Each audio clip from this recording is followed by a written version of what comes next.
আসসালামু আলাইকুম রহমতুল্লাহ। সাতক্ষীরা সদরে আবাদরহাট এলাকায় দীর্ঘদিন ধরে অবৈধভাবে মাটি বহনকারী গাড়ি চলাচল করছে নির্বিঘ্নে। দুঃখজনক হলেও সত্ত্বেও এসব গাড়িতে কোনো ধরনের নিরাপত্তামূলক ব্যবস্থা যেমন নেট, ত্রিপল ব্যবহার করা হয় না। ফলে দিনে ও রাতে বিভিন্ন সময় রাস্তা জুড়ে মাটি ছড়িয়ে পড়ছে, যা জনসাধারণের জন্য মারাত্মক ঝুঁকির কারণ হয়ে দাঁড়িয়েছে।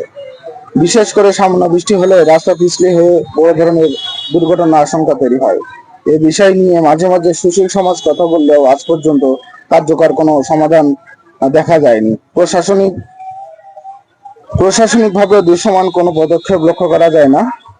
সমাজে এমন কথাও শোনা যায় যে অর্থের প্রভাবের কাছে অনেক সময় সুশীল সমাজ ও প্রশাসন নীরব হয়ে যায়। এ কথার সত্যতা কতটুকু সেটি জনগণ ভালো বলতে পারবে। আমরা বাস্তবসম্মত সমাধান চাই। মাটি বহনকারী প্রতিটা গাড়িতে বাধ্যতামূলক নেট বা ত্রিপল ব্যবহার নিশ্চিত করতে হবে, যাতে রাস্তায় মাটি না পড়ে। পাশাপাশি রাস্তার উপর কাদা বা মাটি পড়লে তা দ্রুত পরিষ্কার করার ব্যবস্থাও বাধ্যতামূলক করতে হবে। আমরা জানি এসব গাড়ি চলাচল পুরোপুরি বন্ধ করা হয়তো সম্ভব নয়, তবে সাধারণ মানুষের নিরাপত্তা ও দুর্ভোগ কমাতে অত্যন্ত ন্যূনতম নিয়মগুলো কার্যকর করা জরুরি। সাতক্ষীরা যদি সত্যি সৎ ও নির্ভীক মানুষ থেকে থাকেন, তাহলে এই সমস্যার স্থায়ী সমাধানে এগিয়ে আসার অনুরোধ রইল। সকলকে ধন্যবাদ।